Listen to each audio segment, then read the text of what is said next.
How would you feel if you were on a dating show and the person on the show didn't reveal that they were transgender until the finale? Well, if you want to find out, you can just ask the cast of There's Something About Miriam, because that's exactly what happened to them. So if you haven't heard of the story, I can't really blame you, as this all started way back in 2004. Basically a different lifetime ago.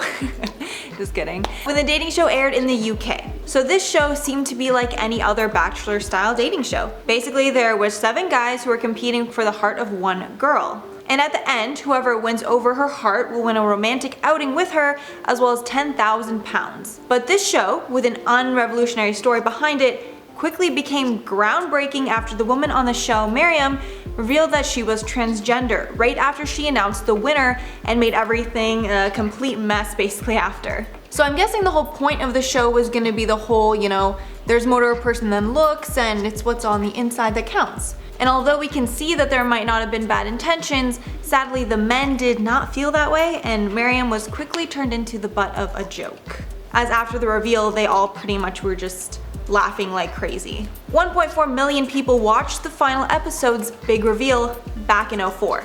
And even now it remains one of the most shocking moments of reality TV maybe ever. During the show after the reveal, the winner accepted the prize money and the holiday with Miriam. But later he rejected the prize and joined other contestants in a lawsuit against the show's creators, Brighter Pictures. So as you can imagine from their reaction on screen, the contestants were never told of this beforehand and felt completely blindsided by this show and Miriam. So after the show ended, the men decided to take their frustration out with lawyers by suing the producer for conspiracy to commit assault, defamation, and personal injury due to the psychological and emotional damage that they suffered. The case ended up getting settled, with some reports speculating that the men were paid as much as £500,000 each, which is an insane amount of money, wow.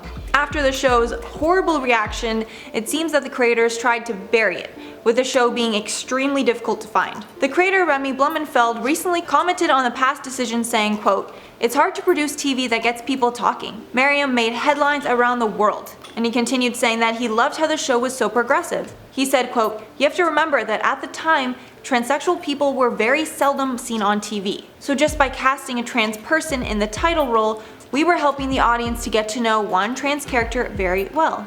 And while today that in itself might not be groundbreaking, at the time it felt important. And after that explanation, I can kind of see what he's saying, and I can imagine it was definitely a big step forward for representation at that time. I guess there's just some room to ask if it was maybe a misstep or not. But some people harshly disagreed with equality campaigner Paris Lees telling the New Statesman he's talking out his ass.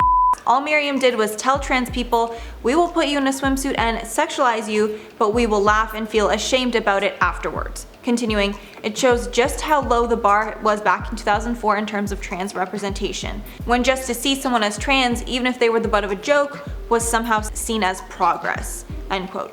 So it seems like the world may be divided on this one, as there really are 2 strong arguments here.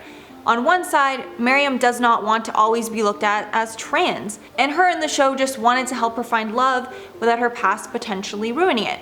But then on the other side, we have the angry men who felt hoodwinked and lied to, and some people that felt that the show made it look like trans people are all liars. Also, before I finish talking about Miriam, I do also want to note that she did pass away in 2019. But honestly, the story just reminds me a lot of the Nikki Tutorial story that was covered on the show a few weeks back, as the blackmailers felt that she was lying to her fans and her boyfriend by not being open about her past. But at the end of the day, she just wanted people to see her for who she is now, not who she used to be. And I think most people understood that and were on her side. So I think with this story, there is a lot of opinions that can be shared, as there's so many layers with topics like this. And since this is YouTube and there is a comment section, I would love to hear everyone's opinions about this topic, especially if anyone watching is trans. How do you approach telling someone that you're dating about your past? And do you think what Miriam did here is okay? Let me know in those comments down below. Also, speaking of comments, I wanted to shout out some comments from my celebrities caught on mic video. Fatima said, "It's kind of comforting when celebrities get caught saying this sort of stuff.